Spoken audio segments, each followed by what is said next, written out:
اللہ اللہ اللہ اللہ اللہ بسم اللہ الرحمن الرحیم الحمدللہ وکفی والسلام علی عبادہ الذین اصطفی اما بعد. معزز و مکرم و محترم ناظرین و سامعین اکرام، السلام علیکم ورحمۃ اللہ وبرکاتہ. آپ حضرات کے سامنے حسن خاتمہ کے تعلق سے کچھ باتیں آئی تھیں گزشتہ ویڈیو میں، اور چند باتیں ہیں جن پر عمل کرنے سے، فکر کرنے سے انسان کی زندگی میں، یہ عمل کرنے سے اس کا انجام اچھا ہوتا ہے، آخری وقت اچھا ہوتا ہے. ایمان والی موت بالخیر، خاتمہ بالخیر نصیب ہوتی ہے جن پر عمل کرنے سے. اور دنیا میں انسان آتا ہے تو دنیا سے جانے کے لیے آتا ہے، کوئی یہاں دنیا میں رہنے کے لیے نہیں آیا. ہر چیز دنیا کی ہر چیز فنا ہونے والی ہے، فانی ہے، ختم ہونے والی ہے. دنیا میں انسان کی یہ تمنا ہوتی ہے، یہ خواہش، ایک تڑپ ہوتی ہے، یہ فکر ہوتی ہے کہ میں دنیا میں جس طرح کی زندگی گزار لوں، میرا آخری وقت انجام میرا اچھا ہو، میرا خاتمہ بالخیر ہو، میں ایمان کی حالت میں دنیا سے اٹھوں، میں کلمہ پڑھ کے دنیا سے جاؤں. یہ ہر انسان کی خواہش، تڑپ ہوتی ہے، یہ تمنا ہوتی ہے، اور یہ فکر دعاؤں کے ذریعے سے ہوتی ہے، دوسرے طریقے سے بھی ہوتی ہے. اور یہ ہونی بھی چاہیے یہ فکر کہ ہمارا ایمان باقی رہا تو سارے مرحلے ہمارے لیے آسان رہیں گے، اور جب ایمان ہی باقی نہ رہا تو پھر ہماری زندگی بھی، ہمارا انجام اچھا نہ رہا تو پھر ساری چیزیں ہماری خراب رہے گی. انجام اچھا نہیں رہا تو سب خراب ہو جائے گا، انجام اچھا رہا تو ساری چیزیں ہمارے لیے آسان ہو جائے گی. اس لیے ہر انسان کی ایک تڑپ کوشش ہوتی ہے کہ میرا جب موت کا وقت آ جائے، زندگی چاہے کیسے بھی گزرے، موت کے وقت میں میرا ایمان پہ میرا خاتمہ ہو، خاتمہ بالخیر ہو میرا. یہ کوشش ہوتی ہے، فکر ہوتی ہے انسان کی. گزشتہ ویڈیو میں آپ کے سامنے جب انسان کا آخری وقت آئے، خاتمہ بالخیر کے اسباب میں سے ایک سبب بتایا تھا کہ نگاہوں کی حفاظت کرنا، نگاہوں کو غلط جگہ استعمال نہیں کرنا، اپنی نگاہوں کا غلط چیزیں نہ دیکھنا، نامحرم پر نظر نہ پڑے، اپنی نگاہوں کی حفاظت کرنا. جہاں اللہ کا حکم ہوا وہاں پر ہماری نظریں جائیں، اور جہاں اللہ نے ہمیں روک دیا وہاں پہ ہماری نظروں کو اپنے روک کے رکھیں. ایک نگاہ ایسی چیز ہے جس سے ایک نگاہ کے غلط استعمال ہونے سے جسم کے تمام اعضاء گناہوں پر آمادہ ہو جاتے ہیں. اس سے نگاہوں کی حفاظت کرنا، اس کی حفاظت کرنے سے اللہ تعالیٰ آخری وقت ہمارا خاتمہ بالخیر، کلمے والی موت نصیب ہو سکتی ہے. ایک جملہ، یہ سبب آپ کے سامنے گزشتہ ویڈیو میں آ گیا تھا. دوسرا عمل یہ ہے کہ انسان کا آخری وقت انجام اچھا ہو. اس کا دوسرا سبب یہ ہے کہ مسواک پابندی کے ساتھ کریں. مسواک کے بہت سے فائدے ہیں، بہت سے فضائل بھی آئے ہیں حدیث کے اندر. علامہ شافعی رحمۃ اللہ علیہ فرماتے ہیں کہ مسواک نہ ہو تو انگلیوں سے اپنے دانتوں کو لگڑا کریں. اللہ کے نبی صلی اللہ علیہ وسلم نے فرمایا اگر مجھے مشقت کا ڈر نہ ہوتا تو میں وضو کے ساتھ مسواک کو لازم قرار دے دیتا. اللہ کے نبی نے فرمایا صلی اللہ علیہ وسلم. تو اس کے بہت سے فائدے ہیں مسواک کے، طبی فائدے بھی ہیں، فضائل بھی بہت سے ہیں کہ دانت ہمارے صاف ہوتے ہیں، ان کی بدبو ختم ہوتی ہے، نگاہوں کا تیز ہو جانا، بہت سے فائدے ہیں. اور ان فائدوں میں سے ایک فائدہ یہ بھی ہے کہ جب بندہ مسواک کر کے، جب وضو کر کے نماز پڑھتا ہے تو اس نماز کا ثواب بغیر مسواک کے جتنا ثواب ملتا، مسواک کر کے اگر ہم نماز پڑھیں گے اس کا نماز کا ثواب بھی بڑھ جاتا ہے. اور ایک فائدہ یہ ہے، تمام فضائل میں سے فائدہ یہ ہے کہ جب انسان جب مسواک کی عادت ڈالتا ہے، پابندی سے مسواک کرتا ہے، ہو سکتا ہے جب بندے کی جب موت کا وقت آ جائے تو اس کا ایمان پر اس کا خاتمہ ہوتا ہے. اور جب دنیا سے اٹھتا ہے تو کلمہ اس کو یاد آتا ہے، کلمہ پڑھ کے دنیا سے جاتا ہے. اللہ تعالیٰ کو اس کی پابندی کی وجہ سے اللہ تعالیٰ ایمان کی موت نصیب فرماتے ہیں. بہت بڑا فائدہ ہے، کتنا بڑا فائدہ ہے جو پابندی کرتے ہیں مسواک کی۔ اور ایک فائدہ یہ ہے کہ جب موت کا وقت آتا ہے تو فرشتے خود آتے ہیں اور ملک الموت یعنی عزرائیل السلام آتے ہیں اور آ کر اس بندے کو کہتے ہیں کہ کلمہ پڑھ لے، موت کا وقت قریب ہے، اور شیطان کو مار کر دور بھگا دیتے ہیں اس وقت۔ کتنا بڑا فائدہ ہے مسواک کی پابندی سے۔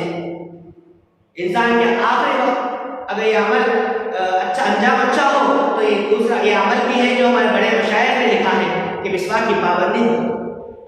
تیسرا سبب یہ ہے کہ حسن خاتمہ، ایمان پر موت نصیب ہو۔ تیسرا عمل یہ ہے انسان کا جب آخری وقت آتا ہے تو کلمے کی موت نصیب ہو سکتی ہے، تو اللہ کا شکر ادا کرے۔ تیسرا عمل ہر نعمت پر اللہ کا شکر ادا کرے، ہر نعمت پر۔ اللہ تعالیٰ خود قرآن کے اندر فرماتے ہیں ان شکرتم لأزیدنکم، اگر تم میرا شکر ادا کرو گے تو میں تمہیں اس میں نعمتوں میں اضافہ کروں گا، اضافہ کر کے عطا کروں گا، اللہ تعالیٰ خود فرماتے ہیں۔ تو جب ہمیں شکر ادا کرنے کی عادت ہونی چاہیے، شکر ادا کرنے کی عادت ڈالیں ہم اللہ تعالیٰ کی ہر نعمت کو شکر ادا کریں۔ اور سب سے بڑی نعمت اللہ تعالیٰ ہمیں ایمان کی دولت دی ہے، ایمان دیا ہے، تو اللہ کا ہم روزانہ شکر ادا کریں کہ اللہ نے ہمیں ایمان کی توفیق نصیب فرمائی ہے، ایمان دیا ہے۔ کتنی بڑی بات ہے۔ ایک بزرگ تھے، وہ اللہ تعالیٰ نے انہیں بڑے بڑے نعمتوں سے نوازتے تھے، بڑے بڑے نعمتیں ہوتی تھی تو وہ اللہ کا شکر ادا کرتے تھے۔ ایک بار کے دل میں خیال آیا کہ ایسا تو نہیں کہ میرے سارے عملوں کا بدلہ مجھے دنیا میں ہی مل جا رہا ہے، آخرت میں نہیں؟ تو اللہ سے کہتے تھے اللہ مجھے دنیا میں مجھے آسائش کی ضرورت نہیں ہے، مجھے ہر چیز کا بدلہ آخرت میں چاہیے، آخرت میں مجھے دیجیے۔ اللہ تعالیٰ وہ شکر ادا کرتے تھے، اس لیے اللہ تعالیٰ نعمتوں سے نوازتے تھے۔ ان کے دل میں ایک عجیب کیفیت ہوئی جو اللہ سے فرمانے لگے اے اللہ، بار بار میں آپ سے فریاد کرتا ہوں، مجھے نعمتوں کی دنیا میں نہیں چاہیے، آخرت میں چاہیے۔ تو ان کے دل میں الہام ہوا، اللہ تعالیٰ نے الہام کیا اور فرمایا کہ اے میرے پیارے بندے، یہ میرا دستور ہے، یہ میرا قانون ہے، جو بندہ میرا شکر ادا کرے گا میں اس میں نعمتوں کو نوازوں گا، میں اور زیادہ اضافہ کر کے دوں گا۔ لیکن شکرتم لأزیدنکم، اللہ تعالیٰ قرآن میں فرما رہے ہیں۔ تو جب تم میرا شکر ادا کرنا بند کر دے اور میں تجھے نعمتیں دینا بھی بند کر دوں گا۔ تو کتنی بڑی بات ہے کہ اللہ نے ہمیں ایمان کی دولت دی ہے، ہمیں بھی چاہیے کہ اللہ کا شکر ادا کرتے رہیں۔ اور شکر ادا کرنے کا ایک بہترین طریقہ اللہ کے نبی صلی اللہ علیہ وسلم نے بتایا ہے، دعا سکھائی ہے۔ قربان جائے اللہ کے محبوب صلی اللہ علیہ وسلم پر کیا کیا احسانات ہیں امت پر کہ انہوں نے ایک دعا بھی سکھائی ہے کہ فرمایا کہ دعا روزانہ صبح شام مانگا کرو، رضیت باللہ ربا، اے اللہ میں راضی ہوں، اے اللہ میں آپ سے راضی ہوں کہ آپ میرا رب ہے، اور محمد نبی، اے اللہ میں محمد صلی اللہ علیہ وسلم سے راضی ہوں کہ وہ میرے نبی ہے، وبالاسلام دینا، اے اللہ میں اسلام سے راضی ہوں کہ میرا دین ہے۔ یہ شکر ادا کرے، خوشی کے اظہار کے ساتھ شکر ادا کرے، اللہ تعالیٰ اور نعمتیں نوازے گا اللہ تعالیٰ۔ اور چوتھا عمل جو انسان کے آخری وقت میں کلمہ نصیب ہو سکتا ہے وہ عمل صدقہ ہے، اللہ کے راستے میں خرچ کرنا۔ یہ بھی ایک ہمارے خاتمہ بالخیر کا ایک حصہ ہے کہ ہم ہر وقت اللہ کے راستے میں خرچ کرتے رہیں، صدقہ کرتے رہیں۔ عائشہ رضی اللہ تعالیٰ عنہا کی ایک روایت ہے، امی جان عائشہ فرماتی ہے کہ اللہ کے نبی صلی اللہ علیہ وسلم نے 3 تبدیلیاں میں نے دیکھی تھی۔ جیسے رمضان آتا تھا تو پہلی تبدیلی یہ کہ اللہ کے نبی صلی اللہ علیہ وسلم عبادت تو کرتے تھے، لیکن رمضان کا جیسے ایک مہینہ آتا تھا تو عبادت میں اور زیادہ اضافہ ہو جاتا تھا اللہ کے نبی صلی اللہ علیہ وسلم کے۔ اور دوسرا کہ دونوں ہاتھوں سے اللہ کے نبی صلی اللہ علیہ وسلم مال کو بانٹتے تھے، مال خرچ کرتے تھے اللہ کے راستے میں۔ اور تیسرا کہ دعاؤں میں عاجزی کے ساتھ دعائیں بہت زیادہ اللہ سے مانگتے تھے۔ تو خرچ صدقہ کرنا بھی ہمارے لیے نجات کا ذریعہ ہے۔ ہمارے موت کا وقت جب موت کا وقت آتا ہے تو ہمارا ہو سکتا ہے کہ کلمہ ہمارے اس ذریعے سے بھی کلمہ نصیب ہو جائے، خاتمہ بالخیر ہو ہمارا۔ تو اللہ کے نبی صلی اللہ علیہ وسلم نے فرمایا کہ جو صدقہ کرتا ہے، صدقہ کرنے سے اللہ کا غصہ ختم ہو جاتا ہے، ٹھنڈا ہو جاتا ہے اللہ کا غصہ صدقے کی وجہ سے، اور صدقے سے بلائیں مصیبتیں ٹل جاتی ہیں، دور ہو جاتی ہے۔ اور سب سے بڑی مصیبت بری موت ہے، اور بری موت برا انجام، تو اس صدقے سے اس سے بھی ہماری حفاظت ہو جاتی ہے۔ اس سے ہمارے بڑے اکابر اپنے بچوں سے فقراء کو پیسے دے کر فقراء کو دلواتے تھے، ان کو یہ عادت ڈالتے تھے، ٹریننگ دیتے تھے، پریکٹس کراتے تھے کہ جب ان کو پیسے دیتے تھے بچوں کو، آپ یہ کہتے تھے کہ بیٹا یہ پیسے جمع کرو، جب جمعہ کا دن آئے یا کوئی گھر پر یا مسجد میں کوئی غریب دکھا تو اس سے یہ پیسے انہیں دے دینا، تربیت کروا رہے تھے اپنے بچوں کے ذریعے سے۔ اور اس میں یہ فرق نہیں پڑتا تھا کہ وہ 1 لاکھ دے یا 1 روپیہ لے، 10 روپے دے یا 1 روپیہ 8 لے، جو کم پیسے دی اس کی قیمت نہیں رہتی، چیز کو نہیں دیکھا جاتا، نیت کو دیکھی جاتی ہے۔ قیمت زیادہ ہے کم ہے یہ نہیں دیکھا جاتا، نیت کو دیکھا جاتا ہے۔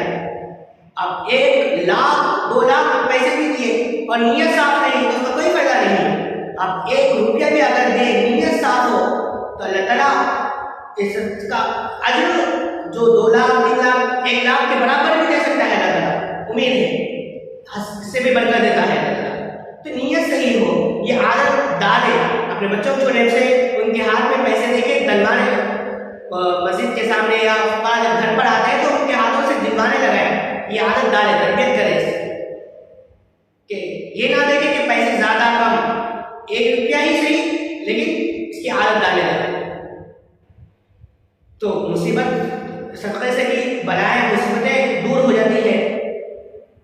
اور چوتھا 5واں عمل یہ ہے کہ جب انسان کا آخری وقت آتا ہے تو کلمہ کی موت نصیب ہو سکتی ہے، وہ ہے اللہ والوں کی صحبت اختیار کرنا، نیک لوگوں کی اللہ والوں کی صحبت میں رہنا۔ اس سے بھی اللہ تعالیٰ ہمارے خاتمہ بالخیر کا ایک حصہ ہے، یہ بھی کہ ہو سکتا موت کے وقت یہ صحبت کی وجہ سے اللہ تعالیٰ ہمارے زبان میں کلمہ طیبہ جاری فرمائے۔ قرآن کے اندر اللہ تعالیٰ فرماتے ہیں یا ایھا الذین آمنوا اتقوا اللہ، اے ایمان والو اللہ سے ڈرو، وکونوا مع الصادقین، اور صادقین کے ساتھ، سچوں کے ساتھ ہو جاؤ۔ نیک بندوں کی صحبت اختیار کرنے سے بھی اللہ تعالیٰ کلمے والی موت نصیب فرما دیتے ہیں۔ تو ہمارا تعلق علماء سے اور نیک لوگ اللہ والوں سے ہمارا تعلق رکھے، ہم ان کی صحبت میں رہیں، ان کی صحبت میں بیٹھے۔ ایک لمحہ بھی اگر ہم اللہ والوں کی صحبت میں رہیں گے تو اس سے بھی نجات کا ذریعہ بن سکتا ہے، یہ بھی ہمارے لیے ہماری زندگیاں بدل جا سکتی ہیں۔ اس لیے اللہ کے لیے دوستی کریں، اللہ کے لیے کہ علماء کے ساتھ رہیں، اللہ والوں کی صحبت میں رہیں، ان کے ساتھ اٹھنا بیٹھے رہیں، ان کی محفلوں میں بیٹھے رہیں، اس سے بھی ہمارا دل اور ایمان مضبوط ہوتا ہے۔ اللہ تعالیٰ ہم سب کو اس پر عمل کرنے کی توفیق نصیب فرمائے۔ آمین وآخر دعوانا الحمدللہ رب العالمین۔ اللہ اللہ اللہ اللہ اللہ